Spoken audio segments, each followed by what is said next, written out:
What's going on, guys? Tower number 9 here, and today we are going to take a look at a question that's become pretty relevant in the game. Is Tarkintown the new energy conversion lab? Let's get into it. So, Energy Conversion Lab was really the standout base in set 1 of Star Wars Unlimited. So, it was a big hit. It was probably the strongest base in the Spark of Rebellion meta. It was widely used across a lot of different archetypes. So, if you were playing aggro, Sabine ran ECL. If you were playing mid-range, Boba Fett ECL. If you were playing control even, there was Krennic ECL. So the energy conversion lab was really widely used. And these days, though, things are looking a little different, and we're seeing Tarkintown seeing a lot more play. Now, it's funny because this was actually a base that was out in set 1. And it was never really like a bad base, but it was not as big. You did see things like Double Red Sabine, Chirrut Tarkintown. There were decks that were using this. Some of the Iden Reds had Tarkintown, but it wasn't anywhere as big as the Energy Conversion Lab. Now, though, things are really shifting, and it seems like Tarkintown may be sort of the new thing. So if you're looking at leaders like Jango Fett, Cad Bane, Quinlan Voss, all of these have Tarkintown builds that have been very successful in the current environment. They can be great counters to aggro, and while they do require sources of ping damage, these leaders either have built-in pings, as Cad Bane and Quinlan Voss do, or they can easily get access to pings through other sources. So it's an interesting thing to look at. And basically, I think that the main reason that Tarkintown is growing in popularity is probably just that there are stronger options available for the ping damage that you need to enable it. Like if we look at the elite P-38 Starfighter here, 3-cost Cunning Villainy Space Unit, 3/2 Separatist Vehicle Fighter. When played and when defeated, you may deal 1 damage to a unit. That's a great source of ping damage. And in Spark of Rebellion, you had ISB Agent, and that was kind of it, to be honest with you. But we now see more and better ping sources. So Elite P-38 Starfighter, you can play Darien Raid, which is a red card, so Tarkintown allows you to play it. You can pay 1 to deal 2 damage. That sets up a Tarkintown kill on lots of stuff. And additionally, I think that a lot of people were worried about Sabine Wren potentially taking over the meta with Boba Fett being removed. But that really hasn't happened, and I think part of it is that these Tarkintown builds are a natural counter to aggro because you can clear the early units they rely on and really stop their momentum. So, turn 1, Sabine plays a Battlefield Marine, you play an ISB agent, ping that Marine, use Tarkintown to kill it. You still have a resource, maybe you can do something with that resource, maybe you can't, but you're way ahead.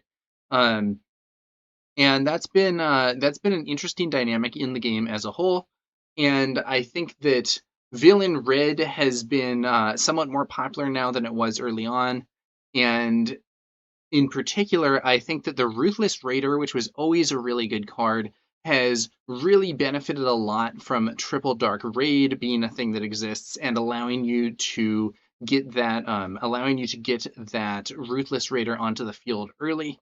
It also works great with Sneak Attack. Sneak Attack was available in set 1, but it wasn't that widely played. Towards the end of set 2, we saw the Boba Fett Tarkintown Space Aggro deck being popular, and the Jango version is kind of the next evolution of that, with Cad Bane having a composition that's maybe not quite as aggressive or tempo-oriented, but has more ability to do ping damage and clear opponents.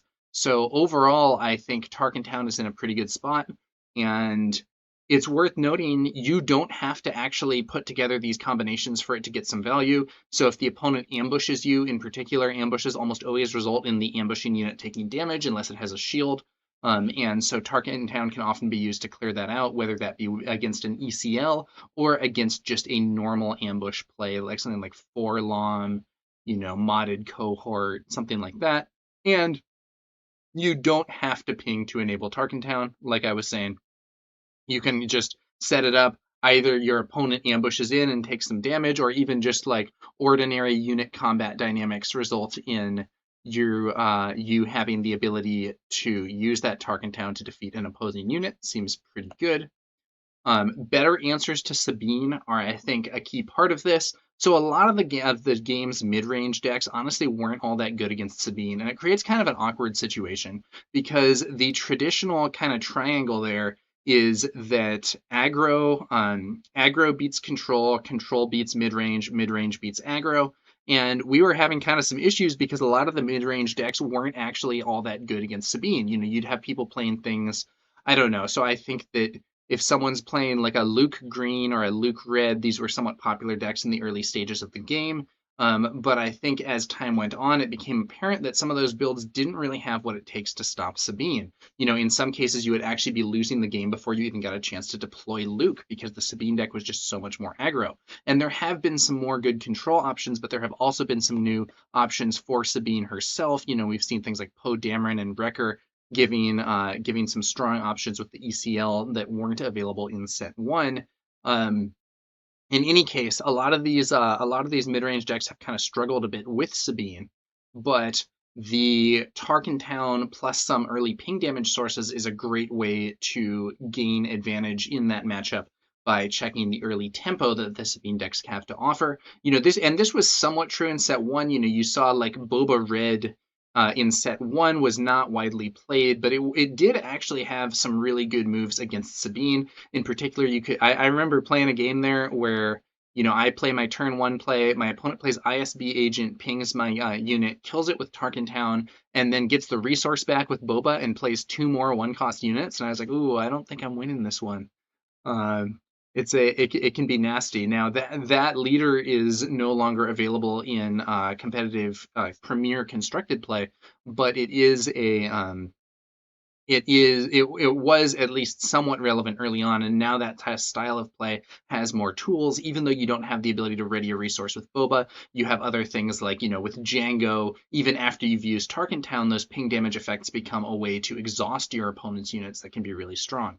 And I actually think there's an interesting dynamic here where in set one, Energy Conversion Lab, which was all the rage, was actually useful against aggro because it enabled some very important plays. So in particular at that time, ECL into Consortium Star Viper was a really key anti-aggro play because the Sabine decks, if they went to space with an Alliance X-Wing or Green Squadron A-Wing on the first turn, you could take the initiative, use Energy Conversion Lab, ambush them with a Consortium Star Viper, and it would not only kill their unit, it would also potentially heal your base, and then you would have a source of Restore 2 repeatedly as long as you took initiative, which was really, really strong. In fact, the reason I first started playing double red Sabine was to counter that play in particular, which I thought was very difficult for Sabine decks to deal with.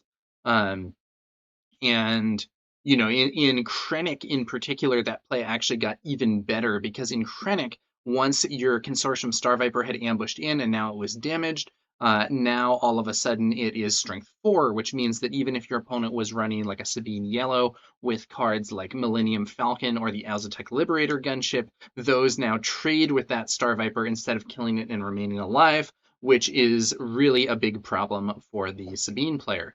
So Energy Conversion Lab with the Star Viper was really good. There were, of course, other good Energy Conversion Lab plays that you could make against a Sabine build, but that one in particular was very important for the Space Arena in set one. These days, Consortium Star Viper is looking a little dated. There are some better options probably out there in space, but it was, in its time, a very powerful move.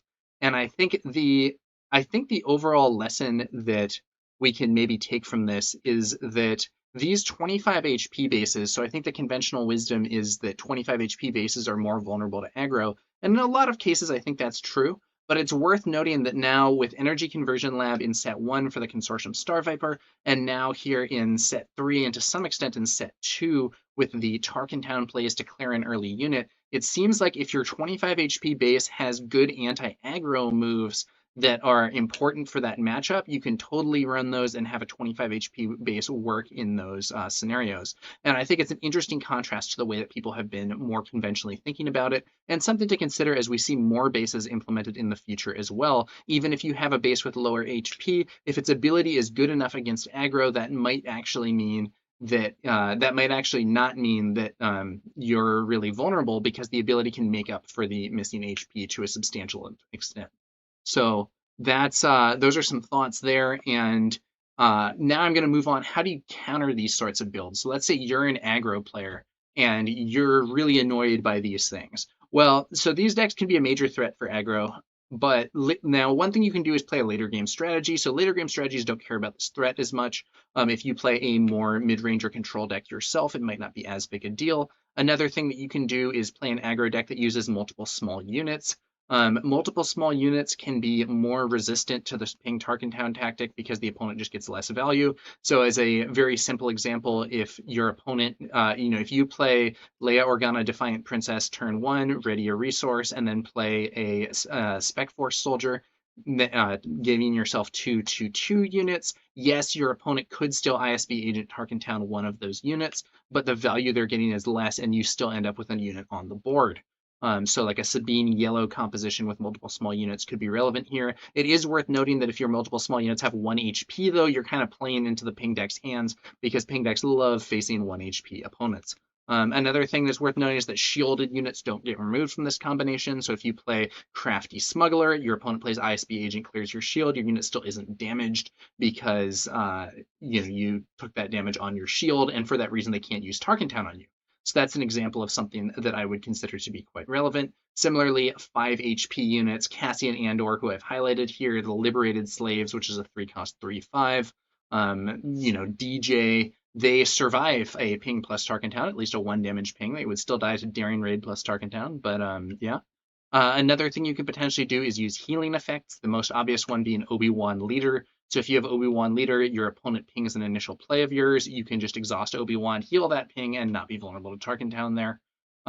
One thing you should also consider if you're thinking about countering these is that you should avoid effects that do damage to themselves. So a good example would be Young Han. His ability damages a unit to play it more quickly. You get a discount in exchange for 2 damage on your unit. That's very risky to play into these Tarkintown strategies because your opponent might just ping off your unit. And then similarly, Royal Guard Attaché, that's a card that we've seen mostly in those Obi-Wan decks, I think.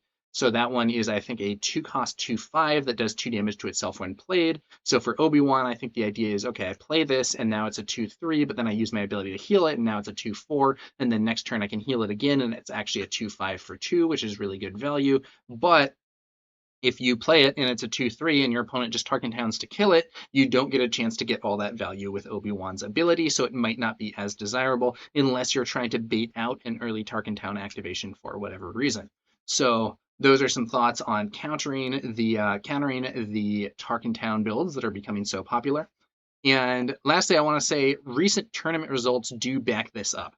So the SWU Competitive Hub is compiling event results online. Shout out to SWU Competitive Hub.